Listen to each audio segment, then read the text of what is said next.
What we call gravity is simply mass. It's weight. But we called it force. Force of gravity. Force. Yet there is zero force. Zero. I tried to touch on that on Sunday. When I was trying to let you know, look, you can jump 30 centimeters, you can jump up to half a meter, you can jump up to a meter.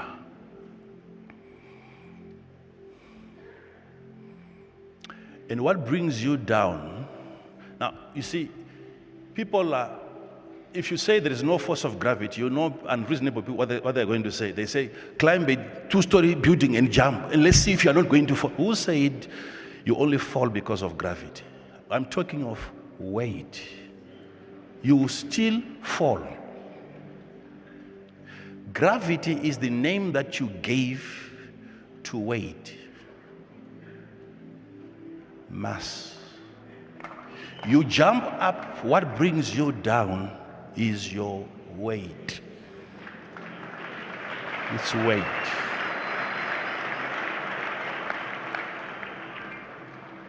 So it's not something that the earth is doing to you, it's something that you are doing to the earth.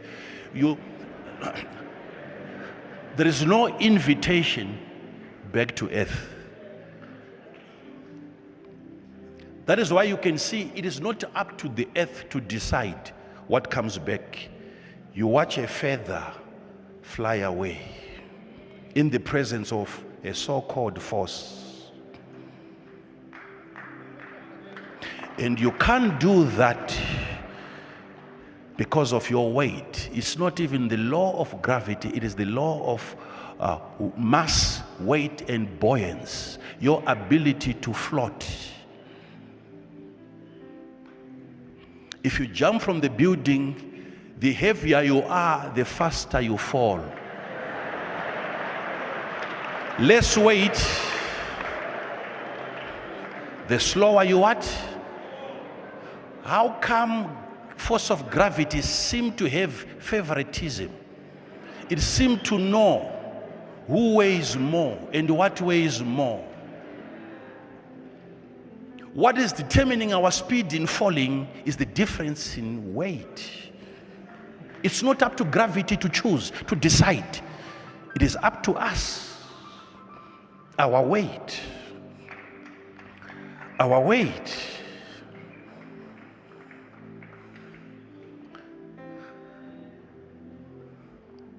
And I asked people a very simple question. If I can jump this moment, I mean in the air, this moment, you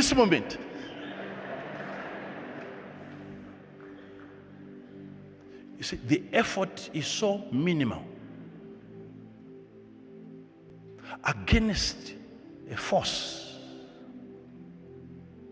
If the force was with that intensity that we have preached, the force of gravity, if it was that serious, do you know that it would even crush your legs? You would not even rise from your bed. You would not have the power to lift your body from the floor if the force was really coming from there.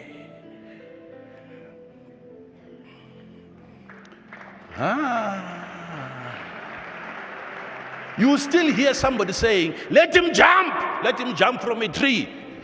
Let's see if he will not.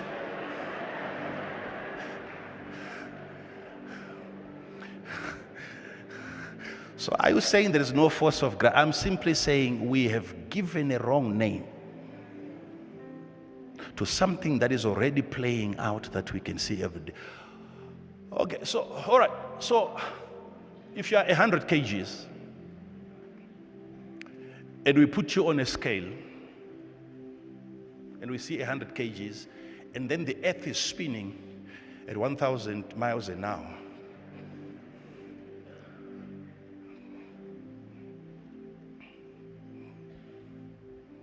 what's your actual weight?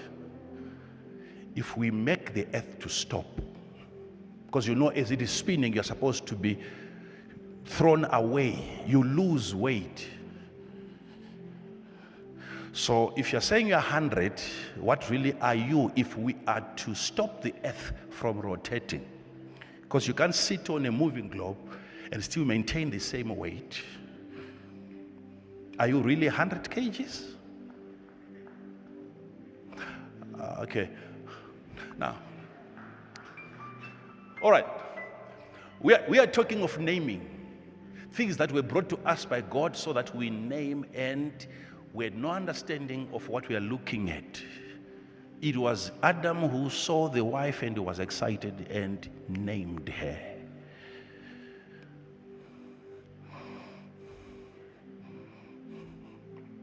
So I'm simply saying, if I can do this, I have this with so much ease. It means that then if this thing is to spin too fast, the force is not forceful enough to keep me locked, to keep me attached to the earth. The seas and the oceans are heavier.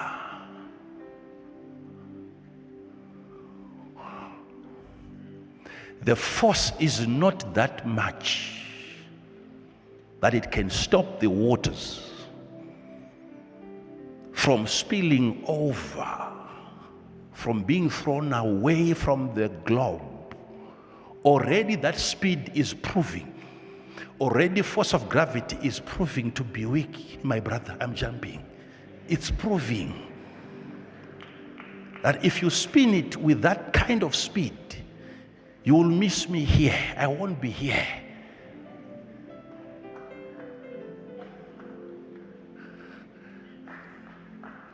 And I'm asking very simple questions. Okay, let's have a telescope, not from here looking up, but from there up looking to the earth. I want to see aeroplanes flying upside down. A picture, a satellite image of a spherical earth, and we have people under and planes upside down. The picture has to come out like that. There are no two ways about it. You can't edit that. There has to be a plane upside down, under the earth.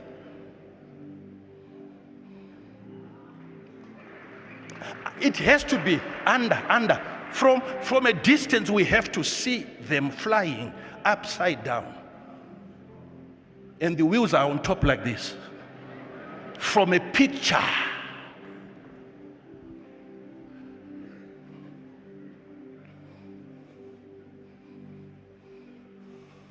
And that makes sense. And what I'm saying doesn't make sense, right? And that makes sense.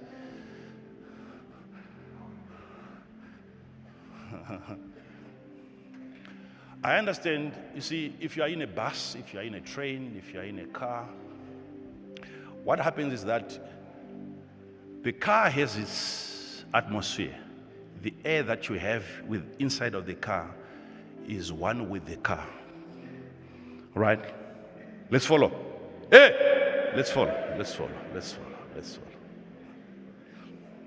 This is why you can walk from the back of the bus to the front.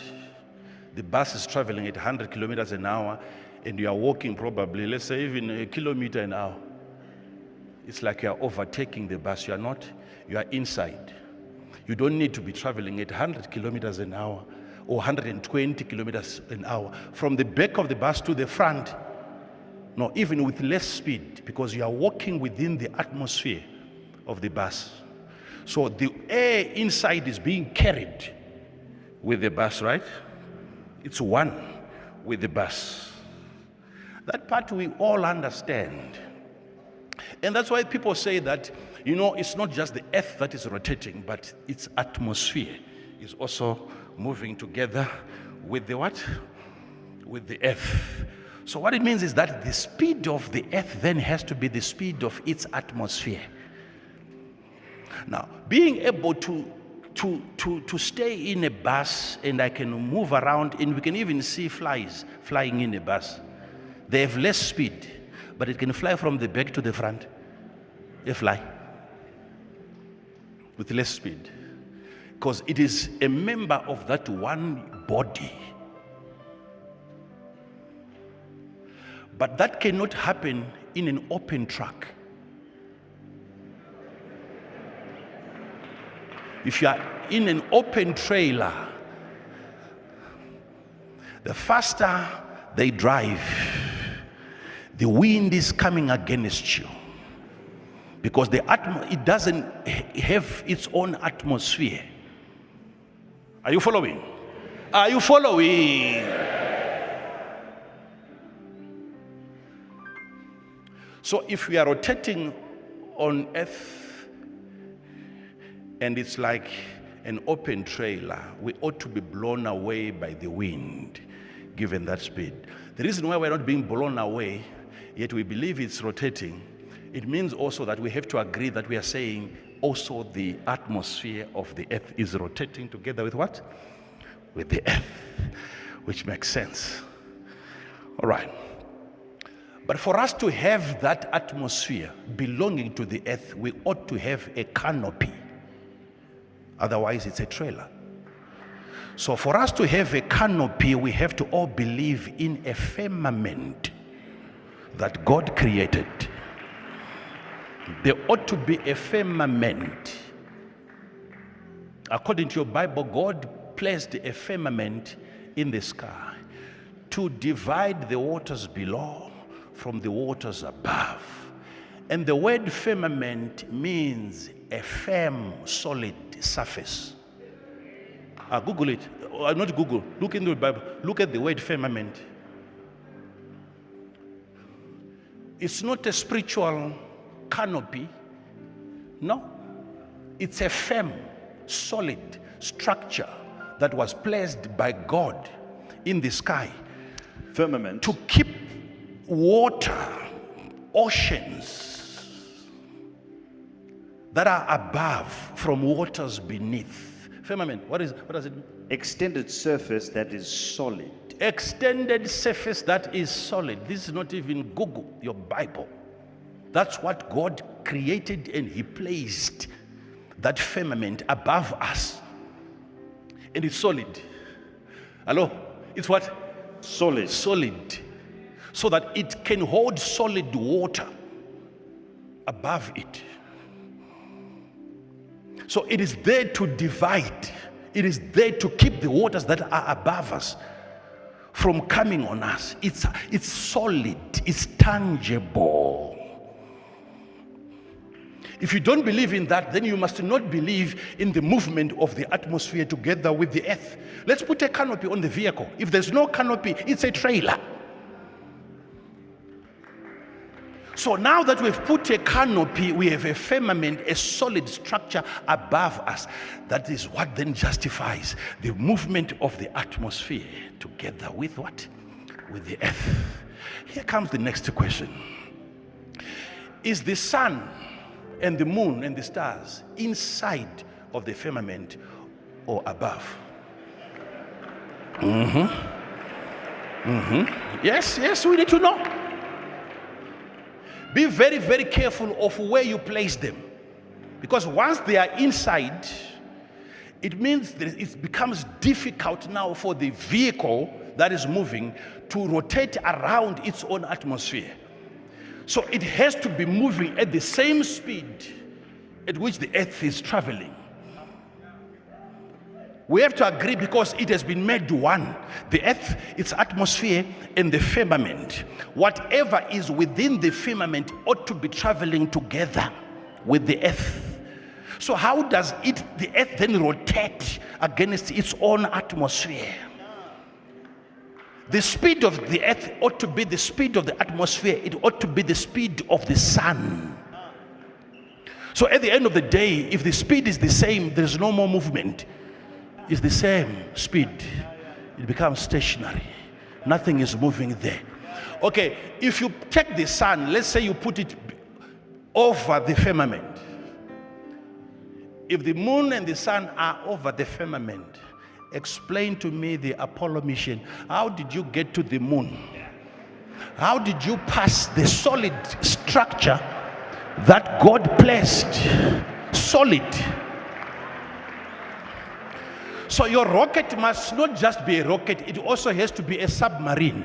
You will have to go through an ocean. After the firmament, after breaking through the firmament, listen to me, listen.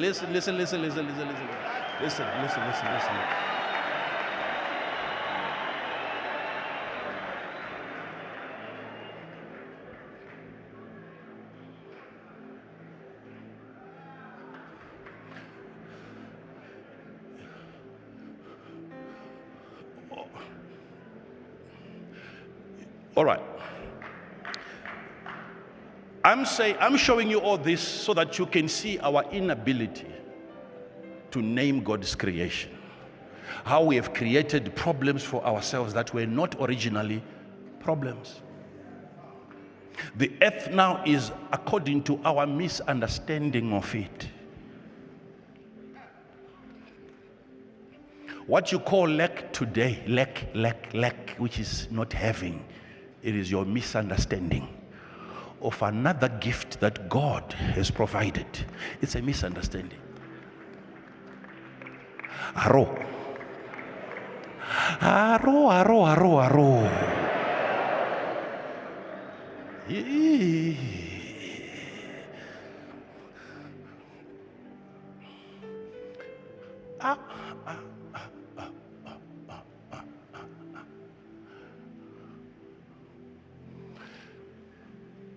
And I'm asking this question now.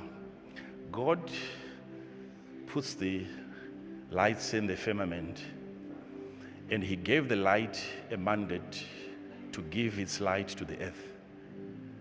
So the light that the sun produces, the sun was told by God, you give light to the earth. So which means above the sun there shouldn't be any light. The sun was told by God who to give. That is why above the firmament they don't use the sun. In heaven they don't use this sun. It's a local light. Yes. So there is a firmament above the sun, and there's an ocean that waters down the light. It chases the light away. They are not using that light above the sun. It was put there by God to give light to the earth, not to everything, to the earth.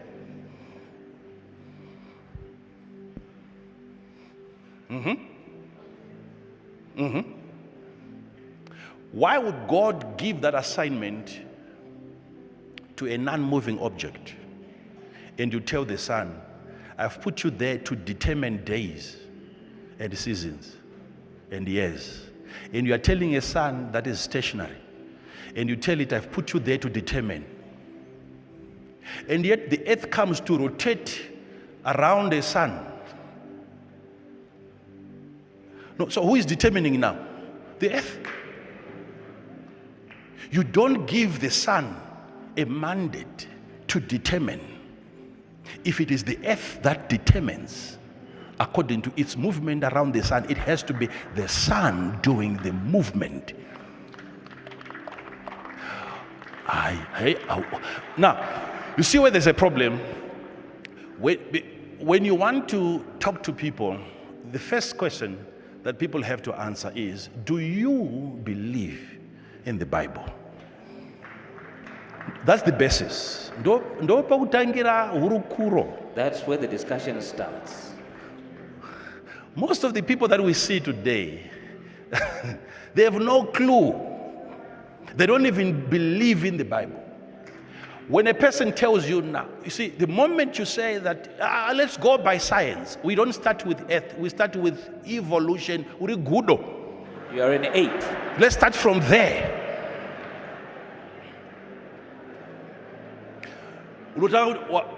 Problems. Already we're starting to have problems. you start questioning whether science, whether biology is accurate.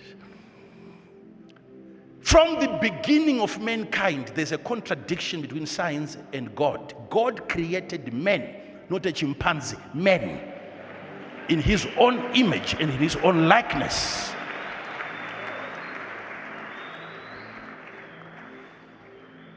And they're coming and they're saying, we have all evolved. I don't have time arguing. You are the ape. You.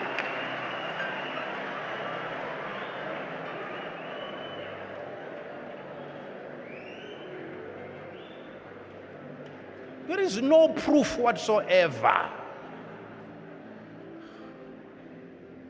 Sit down, please. Do you know that even when the author of such a ridiculous theory was about to die, he made some confessions that they deleted? The owner, what you are borrowing now and you are writing, we are putting in textbooks. The owner of that idea had to make some confessions that people had to destroy because they had created the education around falsehood. It's amazing how somebody can bring evidence, scientific evidence, that they are borrowing from somebody who has said, no, that picture doesn't belong to us. Not a single person can give me proof today of a round earth except what they borrow from NASA. And NASA is saying, no, we never took a picture. I don't understand why people should argue with the author of an idea. They borrow an idea from a person who is making a confession, and we are very sorry. It's a compilation of data.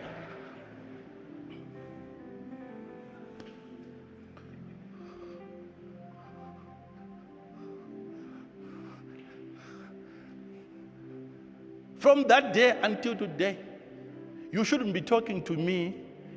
You must have a brother, you must have a sister, you must have an uncle who is a pilot. Even but in a pilot, ask them. You can't feel to have such It's as simple as that. You just ask them. Do you bend like this? You are flying for 12 hours. Do you nose dive like this to compensate for a spherical earth? Do you? Science, brains. You only need a relative who is a pilot.